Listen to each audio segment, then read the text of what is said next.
হরে কৃষ্ণ। আজ আমরা শ্রী চৈতন্য চরিতামৃতের আদি খণ্ডের ত্রয়োদশ অধ্যায় থেকে শ্রবণ করব। এই অধ্যায়ের আজ আমরা 116তম শ্লোক থেকে শ্রবণ করব।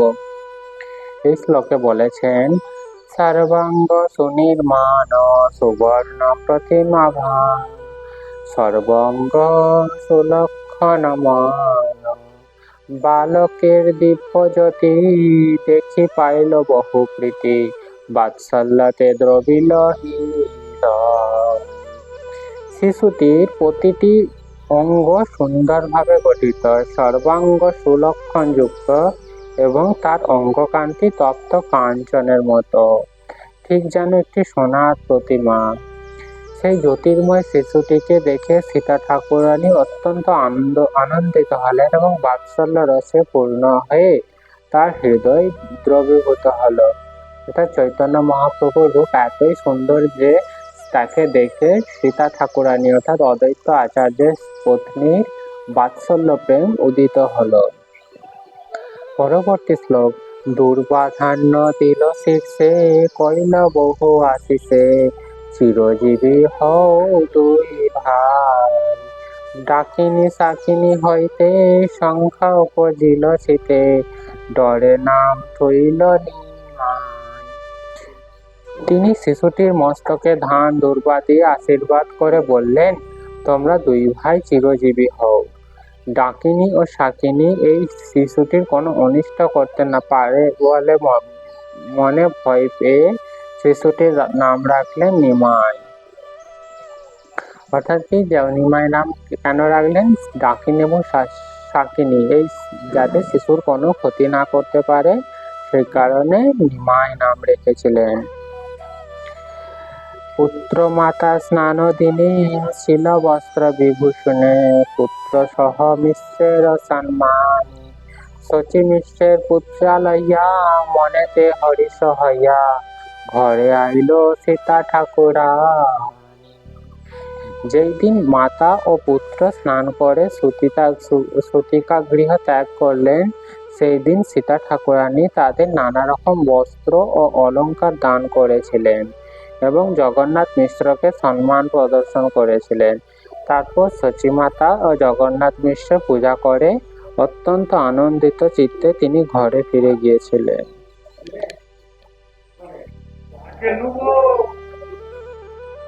পরবর্তী শ্লোক, এইছে শচী জগন্নাথ পুত্র পায়া লক্ষ্মীনাথ পূর্ণ হইল সকল বাঞ্ছিত ধন ধান্য ঘরে ঘরে ঘর লোকমান্য কলেবর দিনে দিনে হয় আনন্দিত। কি বলছেন? এইভাবে লক্ষ্মীপতি নারায়ণকে তাদের পুত্র রূপে পেয়ে সচিমাতা ও জগন্নাথ মিশ্রের সমস্ত মনোবাঞ্ছা পূর্ণ হলো। তাদের গৃহ সর্ব ধনধান্যে পূর্ণ থাকত এবং সকলের পূজ্য শ্রী চৈতন্য মহাপ্রভুকে দিনে দিনে বর্ধিত হতে দেখে তাদের আনন্দ বর্ধিত হতে লাগলো। অর্থাৎ তারা লক্ষ্মীপতি নারায়ণকে কি রূপে পেয়েছেন?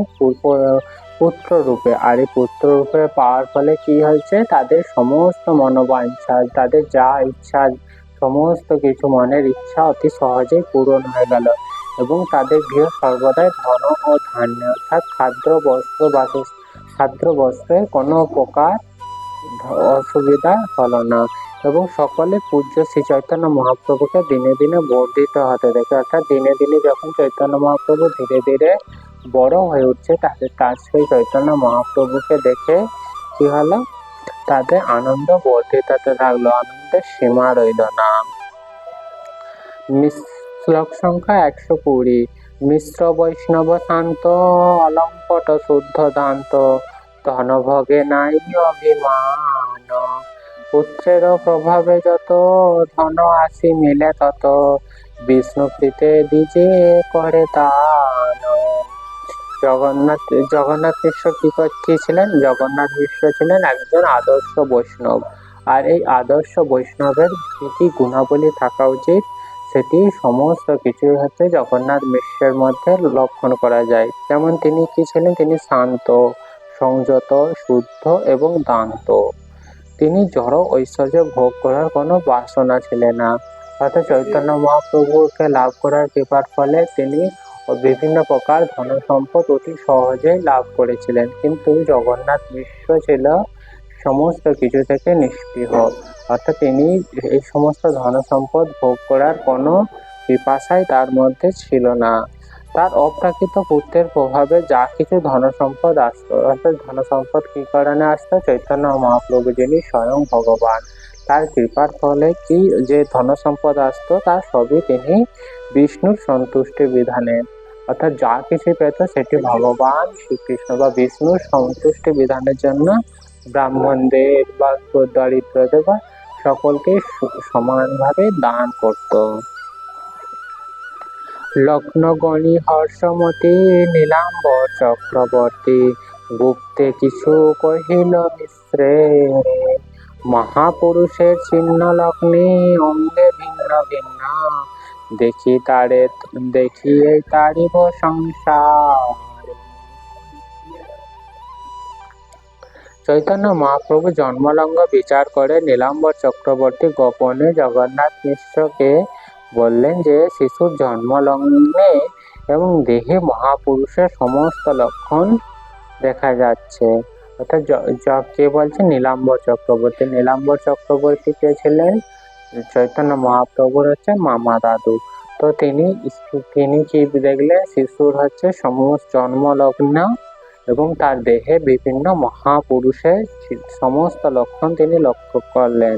তাই তিনি বুঝতে পারলেন যে ভবিষ্যতে শিশুটি জগৎ উদ্ধার করবে। অর্থাৎ নীলাম্বর চক্রবর্তী কি শিশুর জন্ম লগ্ন এবং চৈতন্য মহাপ্রভুর শরীরে বিভিন্ন প্রকার চিহ্ন দেখে অতি সহজে বুঝতে পারলেন কি তিনি হচ্ছেন জগৎ, অর্থাৎ এই কলিযুগে হচ্ছে সমস্ত জীবকে উদ্ধার কার্যের জন্য আবির্ভূত হয়েছেন।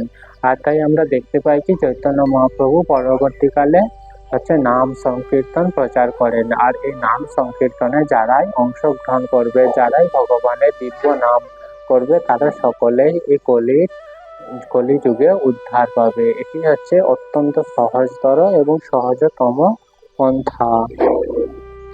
এই সে প্রভু শচীর ঘরে কৃপায় করিল অবতারে, যে ইহা করয়ে শ্রবণ গৌর প্রভু দয়াময়, তারে হয় না সদয় সে পায় তার চরণ। কি বলছেন? মনুষ্য জন্ম পাওয়া সত্ত্বেও যে চৈতন্য মহাপ্রভুর প্রদর্শিত পন্থা অবলম্বন করে না, তার জন্ম ব্যর্থ। অর্থাৎ চৈতন্য মহাপ্রভু অতি সহজ সরল পন্থা ভগবানকে লাভ করার জন্য প্রদান করেছেন। আর এই সহজ সরল পন্থা কেউ যদি অবলম্বন না করে, তাহলে কি তার মনুষ্য জীবন হচ্ছে অত্যন্ত বৃথা হয়ে যায়। অমৃত ধ্বনি হচ্ছে ভগবত ভক্তির অমৃত ধারা। মনুষ্য জন্ম পাওয়া সত্ত্বেও সেই অমৃত পান না করে জড় সুখ রূপ বিষ গর্তের জল যে পান করে, অর্থাৎ এই যে মনুষ্য জন্ম, এই মনুষ্য জন্মের প্রকৃত উদ্দেশ্য হচ্ছে ভগবানকে উপলব্ধি করা। আর যদি আমরা ভগবানকে উপলব্ধি না করে আমরা যদি জড়জাগতিক সুখের প্রতি আচ্ছন্ন হয়ে উঠি, তাহলে আমরা বিষ পান করছি। এই বিষ গর্তের জল পান করা, অর্থাৎ আমরা অমৃত পরিত্যাগ করে আমরা বিষ পানে মত্ত হয়ে উঠছি এবং তার পক্ষে বেঁচে থেকে কোনো লাভ নেই, বরং তার জন্য মরাই ভালো। অর্থাৎ যেহেতু আমরা বিষ পান করছি, অমৃত পরিত্যাগ করছি, এটাকে আমরা আমাদের যে আধ্যাত্মিক যে জীবন সেটিকে আমরা মেরে ফেলছি। তাহলে আমরা বেঁচে থেকে মৃতের ন্যায় হয়ে উঠছি। তাই আমাদের সকলেরই উচিত চৈতন্য মহাপ্রভুর প্রদর্শিত পন্থা হরে কৃষ্ণ মহামন্ত্র সংকীর্তন এবং ভগবানের দিব্য নাম জপ করা, এটি আমাদের সকলকে অবলম্বন করতে হবে। আর যদি অবলম্বন করতে আমরা সমর্থ হই, তবেই আমরা ভগবানের চরণ পাব এবং আমাদের সমস্ত দুঃখ জ্বালা যন্ত্রণা অতি সহজেই বিনষ্ট হয়ে যাবে। অন্তিম শ্লোক এই অধ্যায়ের।